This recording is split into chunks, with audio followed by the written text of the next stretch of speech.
Howdy friend, it's your pal Hayes Griffin here at IBMA World of Bluegrass 2024, the last year here in Raleigh, North Carolina, and we're being monsooned and hurricaned on right now, but we're staying above water. I'm trying to keep my head above water here with my buddy Tim May. Thanks so much for joining me here today, Tim. Good to be here, man. Good to see you.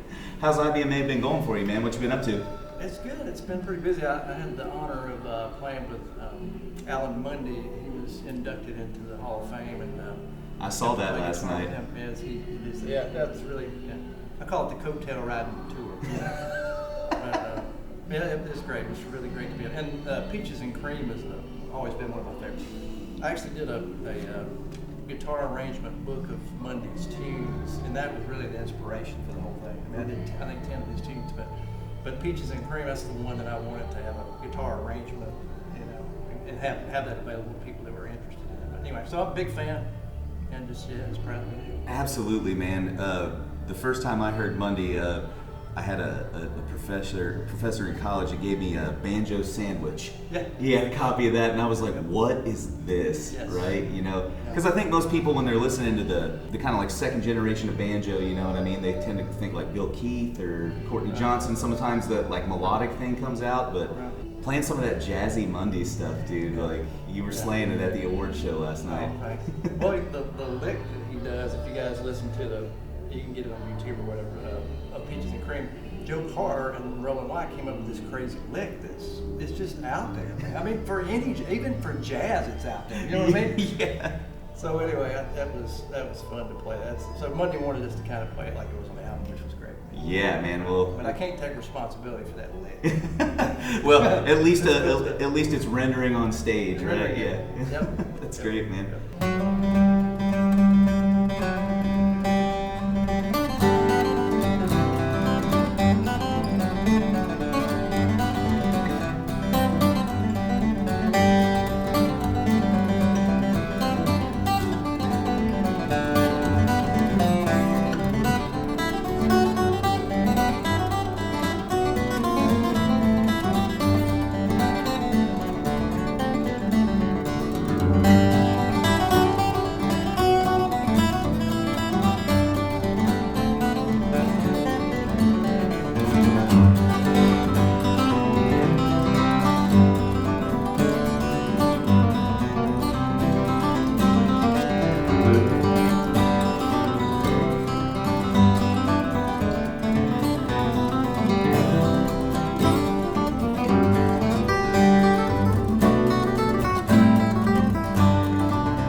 Tim, you have had, like, since you were playing with Mundy, it kind of just like popped into my mind. You've had the chance to play with some really great artists over the years. Can you talk about that a little bit, and like how you got your start in that, and how you came to be the great guitar player lurking in the background behind all of these famous people? Way in the background.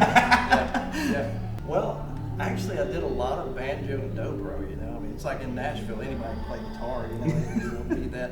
Nashville Cats, right? How many pickers is it in Nashville? Yeah, I can't remember. See, that's a bunch. You know, but so when I came to town, when I came to Nashville, I played with a guy named Eddie Rabbit.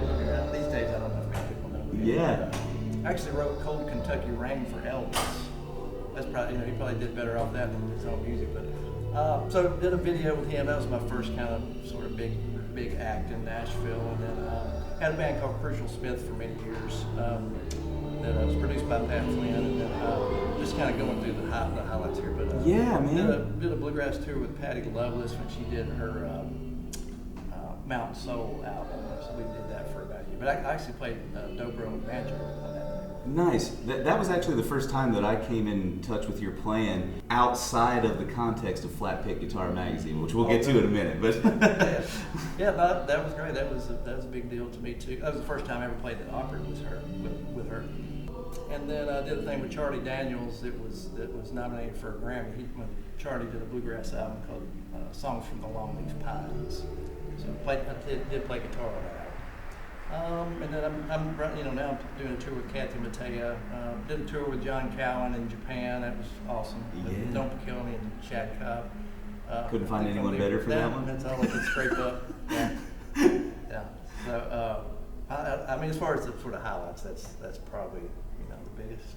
Absolutely, man. Yeah. I mean, that's your career has impressed me. Like, no joke, Tim. Like, once I started discovering guys like you, like back to the Flatpick Guitar Magazine thing, like it became pretty clear. I was like, I want to do what that guy's doing.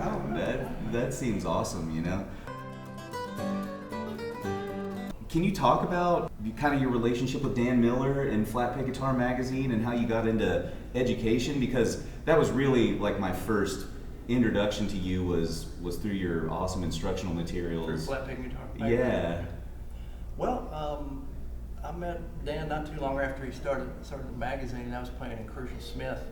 And I contributed a little bit early on, but at some point he and I started developing this idea of improvisation and creating solos. And so, in the bluegrass world, there are plenty of people who do it well, but they don't really talk about it. Like, I don't know that they care to talk about. You know what I'm saying? They just don't care. Their idea is that the way I learned to play was I just played. Nobody told me this stuff. So yeah. I think most people just assume you play and there's no other way to do it. But so he and I sort of developed this idea of improvisation. One year we did 80 workshops just on that subject. But I realized later that the jazz guys already had it. They had already, they've been talking about it for a long time. And so all we had to really do was just sit here, listen to what they had to say. But wow, who knew? I didn't know. So, and I got to thinking about it. It's like, who's going to improvise? It's not going to be Irish. It's not going to be old time. It's not going to be classical. Who's going to do it? Well, nobody but jazz and bluegrass. Yeah. And so it's like if we don't, somebody's got to sort of do it for the first time. Not that I was the first person. Dan and I were the first people to ever talk about it, but we did develop a system of trying to tell people how it works. Absolutely. I mean, no joke, like as a young guy coming up through this stuff, there weren't, like as someone who's trying to consume materials to teach me that stuff, even going to people in person, like you say, you can't always get that information out of them because they haven't even thought about it in that process. But the work that you guys did was very foundational to my playing, and I know a lot of other folks from this generation, so thank you guys for doing that. Yeah. Thanks, man. Well, there was nothing when I was a kid. I mean, absolutely nothing. I mean, not only improvisation, but anything. Yeah. I mean, just had to figure it out from the records like the old school way. But yeah. Did you have teachers and stuff like that, or was it pretty much just forcing it off the records and things like that? Yeah. But I'm telling you, it took me 10 years to get what guys can get in a year now. I'm not kidding. I mean, and I'm not resentful about it. That's just the way it was. Yeah. So you mentioned that you did like 80 workshops a year, and that was kind of like a thing. It's almost like you were one of the first guys. Like when I said I want to do what that guy's doing, you were one of the first ones. I'm like, he's traveling around the country, A, playing music, but B, teaching people along the way. So it's kind of like a different thing than just the touring musician's route, right? How did that feel compared to like your career as a performer, solely a performer, you know? Well, Dan and I also would do, almost always we would do a concert too. Yeah. So we were doing our thing with the teaching, but we also played, and so that was great. But you know what? I would see people like Roland White and Alan Mundy and a lot of these guys, and I thought at one point if you like to do that, if you want to be an educator and be in that kind of thing, you can do it the rest of your life. Mm-hmm. You know, I mean, if you want to be a performer, sometimes that can be short-lived. You know, I mean, yeah. In bluegrass, it tends to not be quite like it is in country music, where people are stars and then they're not and then they're done. You know. Yeah. But still, you know, you don't have to have that pressure of finding gigs and doing all this stuff if you enjoy teaching. So that's one thing I looked at.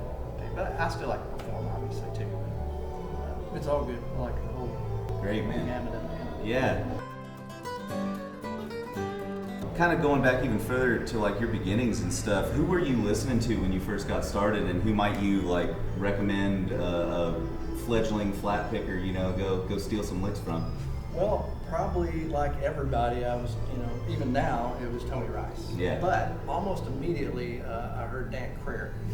And he probably was in some ways a bigger influence because so many people were doing what Tony did that I wanted to get away from that. Yeah. And people mistake that for me not liking Tony, which is ridiculous. I just didn't want to do that sound. But really, Crary had a bigger. I probably sound more like Crary than I do Tony, if it, you know, for those early days. But then I did hear Russ Barenberg, and in my opinion, he was the first person I ever heard that made the guitar sing. Yes. You know, it's like, and that's radically different from what a lot of people were doing. You know, I mean, like literally, it's like he's singing a flat picking solo. 100%. And that was a big deal. That changed my playing a lot. Yeah, man. I'm so glad you brought up Russ. I was lucky enough to have John McGann as an instructor when I was in college, and that was almost like the first tapes that he gave me. Cowboy Calypso. Yep. You know? That's it. Yeah. That's it. That's right. Oh, That's man. it. Right, even right there is it's a vocal lyric. You know? I mean, yeah. Right? You can sing all of that, every bit of that. Yep. It's good stuff. Nice, man. Yeah, so those were the main ones that influenced me. Yeah. And actually, Pat Flynn, when I met him I was about 20, and he produced our first couple of albums for Crucial Smith. He was a big influence. I mean, just for playing with him all the time. You know? Yeah, definitely. One thing I got from him was that his energy would just blast you off the stage. If you had to giddy up, you know. Yeah. And that was another thing. It's like, you know, a whole other thing. It's like I gotta put the energy out here, but and not only when I'm not around him or when I'm around him, but that's one of the big things I learned from him. Yeah. That's kind of an interesting thing too, because we've all had shows where maybe it's hard to pull that out, you know? Do you have any advice on that? On just energy? Yeah. Well, a lot of times I think you can be energetic and you don't have to be as finessed. I mean, you know, at least there's that.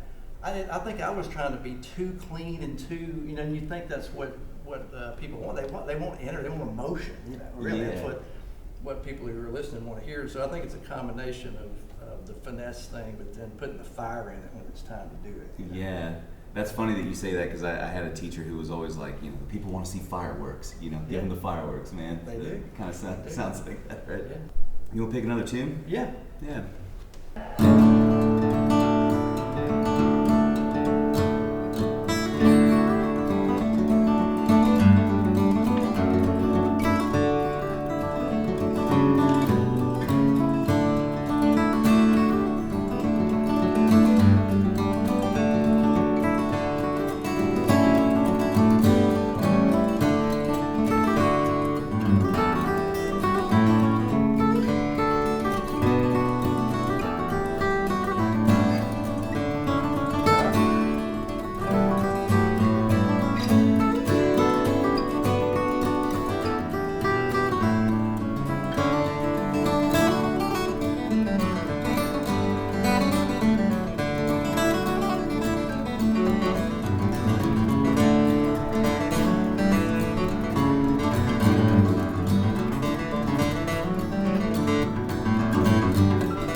dude. Well, I won't take up any more of your day. I know you're running around like a madman here, but good to see you. Thanks for having me. yeah, thanks so much for dropping in, man. I just got to say, too, thanks so much to Steve Kaufman for hiring me at Kaufman Camp, because otherwise I would not have met this beautiful human over here. He would not be picking guitar with me right now, so thanks, Steve. We appreciate you. Flatpickers used to all hate each other, and then Kaufman brought us together. Brought us together in one place to work everything out. That's great, man. Yeah. He's the hub. Well, thanks so much for dropping by today, and thanks so much to IBMA and Martin Guitar for sponsoring the Picking for the Prize guitar contest and Martin Guitar giveaway hosted at IBMA World of Bluegrass. That's the reason that I'm here as artist in residence, and that's the reason that I can interview and pick with cool people like Tim May. So thank you guys. Catch you down the line. See ya.